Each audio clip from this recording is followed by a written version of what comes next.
Bonjour à tous et à toutes. Aujourd'hui, on va voir un petit tuto sur comment intégrer la sangle dans notre pratique, parce que les gens estiment que utiliser la sangle ou un accessoire, ça veut dire qu'on n'est pas vraiment un vrai yogi, mais les accessoires, c'est très important.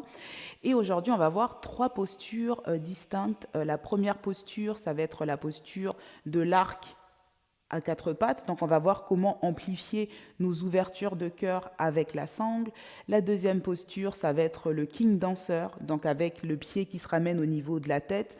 Donc, important aussi, la sangle va nous aider ici, toujours pareil, dans l'ouverture de hanche, dans l'ouverture de cœur.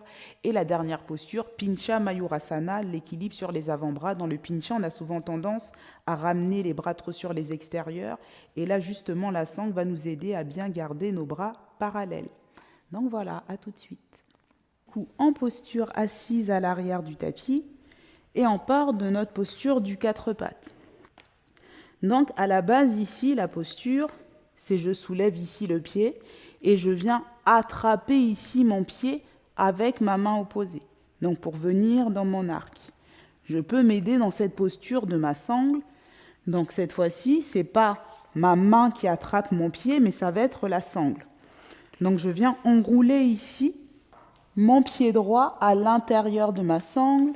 Je pose ma main droite au sol et j'attrape mon pied droit avec ma main opposée.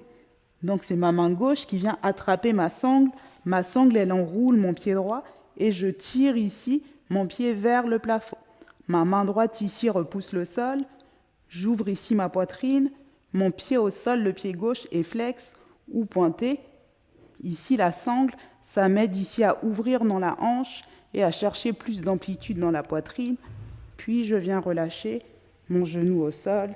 Je m'assois à l'arrière. Donc, deuxième posture, posture du danseur ou le king dancer. Donc, à la base, sans ma sangle, mon king dancer, si je fais du côté droit, j'attrape mon pied droit avec ma main droite et j'étire ici vers le ciel pour peut-être essayer de venir attraper mon avant-bras ou mon pied par l'arrière, je me penche vers l'avant. Ça, c'est la posture sans la sangle. Si je veux essayer avec ma sangle, pour tester la posture, pour ouvrir dans mes épaules et dans ma poitrine, mon pied droit vient dans la sangle. Donc ça, c'est mon point de départ. Et ici, de nouveau, je tire ici et je m'aide ici, grâce à ma sangle, je rapproche ici mes mains, puis j'étire les mains, puis mon pied se rapproche de la tête, je regarde loin vers l'avant, puis je viens relâcher mes deux pieds ensemble. La troisième posture qu'on va avoir ensemble, c'est le Pincha. Pincha Mayurasana, mon équilibre sur les avant-bras. Quand on vient en équilibre sur les avant-bras ont souvent tendance à s'ouvrir sur les extérieurs, alors que dans le Pincha, on doit essayer de garder nos avant-bras parallèles. Donc ici, la sangle va nous aider. Je prends ma sangle et je viens faire un nœud ou rentrer ma sangle dans ma boucle, si ma sangle me permet de fermer ici avec une boucle.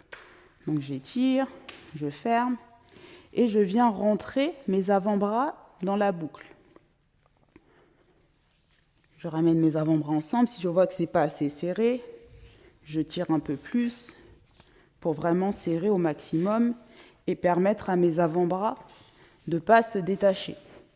Donc là, mes avant-bras sont plutôt serrés ensemble. Ils sont parallèles et grâce à la boucle que j'ai créée dans ma sangle, ça va permettre à mes avant-bras de ne pas trop s'éloigner. Donc je monte ici sur la pointe des pieds, je soulève un pied, je soulève l'autre, je regarde loin à l'arrière. Je peux faire un saut, 2 sauts, 3 sauts.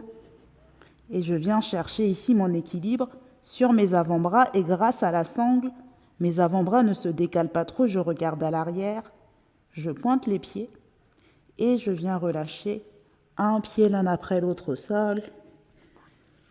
Je enlève ici mes mains de la sangle et je m'assois à l'arrière.